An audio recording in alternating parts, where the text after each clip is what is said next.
এবং অভিষেক ব্যানার্জি নিশ্চিত হারবে। গোহারা হেরে লোটা কম্বল নিয়ে কালীঘাটে শুয়ে পড়বে। আর আমি ডায়মন্ড হারবার থেকে জেতার সার্টিফিকেট পার্লামেন্টে যাব। ডায়মন্ড হারবার আইএসএফ প্রার্থী মজনু লস্কর সেখানে কিন্তু দাঁড়িয়েছেন। তার বিরুদ্ধে অভিষেক ব্যানার্জি সেখানে পীরজাদা নওশাদ সিদ্দিকী তিনি প্রচারে একদিনের জন্য নেমেছিলেন। সেখানে কিন্তু হাজার হাজার মানুষের একেবারে ঢল নেমে পড়েছেন। এখানে ঠিক মজনু লস্কর কি বলছেন যে অভিষেক ব্যানার্জি একেবারে কেতাপত্র নিয়ে কিন্তু সেটা কম্বল নিয়ে কিন্তু সেই পালাতে হবে লোকসভা ভোটের পরে। এত মানুষের সারা ডায়মন্ড হারবারেতে আইএসএফের ওপরে কি বলছেন সেই মজনু লস্কর আপনাদের শোনাবার চেষ্টা করব। তার আগে একটাই কথা বলবো, ভিডিওটি বেশি বেশি করে শেয়ার করবেন, নতুন হয়ে থাকলে চ্যানেলটি সাবস্ক্রাইব করবেন। আজকে মানুষ তৃণমূলের কিছু নেতারাও দেখলাম যে বিধায়ক নওশাদ সিদ্দিকীর সঙ্গে হাত মেলাতে, কি বলবেন? অভিষেকের আঁতুরঘর ডায়মন্ড হারবার নয়, অভিষেকের আঁতুরঘর হচ্ছে উত্তরপ্রদেশের করৌঁজ। এখানে আজকের যে নওশাদ সিদ্দিকী স্যারের উপস্থিতিতে মজনু লস্করের সমর্থনে অর্থাৎ আমার সমর্থনে যে 1 জুন আসছে দিন খামচিহ্নে ভোট দিন, আমাদের দলের চেয়ারম্যান শ্রদ্ধেয় অনারেবল পশ্চিমবঙ্গ সরকারের একমাত্র আইএসএফের বিধায়ক তিনি আজকে এসেছিলেন। প্রচুর লক্ষ লক্ষ লোক আজকে উপস্থিত হয়েছে।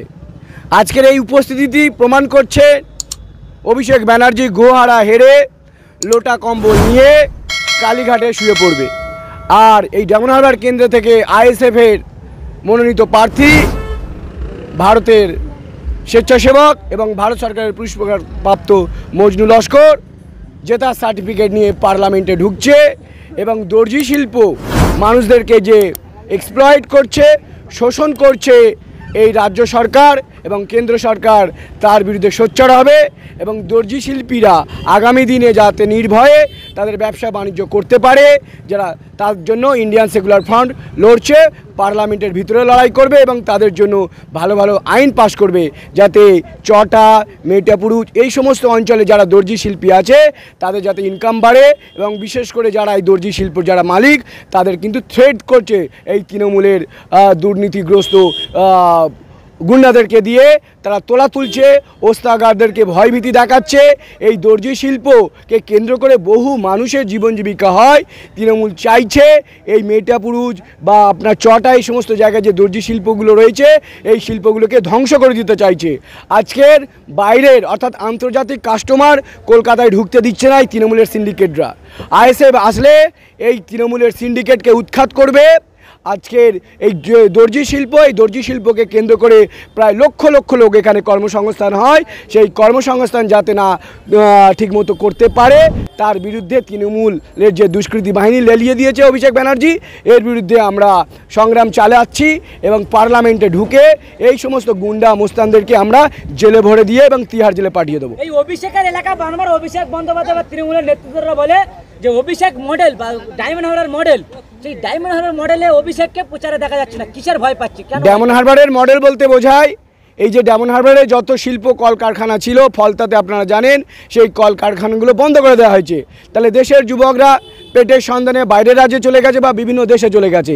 এইবার তখন তার বউ বা তার বোন বা তার মা অরক্ষিত থেকে যাচ্ছে, অর্থাৎ তাদের প্রোটেকশন দেবার নেই। তখন এই তৃণমূলের পার্টি অফিস থেকে তার বোনকে, তার বউকে, তার মাকে এনে ধর্ষণ করা হয়। তৃণমূলের প্রতিটি পার্টি অফিসে কম বেশি ধর্ষণ করা হয়, পিটে করা হয়, এগুলো করে। এটা হচ্ছে অভিষেকের মডেল যে কলকারখানা বন্ধ করে দাও, পেটের দায়ে দেশের যুবকরা রাজ্যের বাইরে চলে যাবে, দেশের বাইরে চলে যাবে, তাদের ফ্যামিলির প্রোটেকশানে কেউ থাকবে না, তার বোন, তার দিদি, তার মাকে তৃণমূলের পার্টি অফিসে এনে পিটে করার নাম করে দিনরাত ধর্ষণ হবে। এই ধর্ষণ শিল্প তৈরি করেছে মমতা ব্যানার্জির ভাইপো অভিষেক ব্যানার্জি। এই ধর্ষণ শিল্প অচিরেই আমরা বন্ধ করব।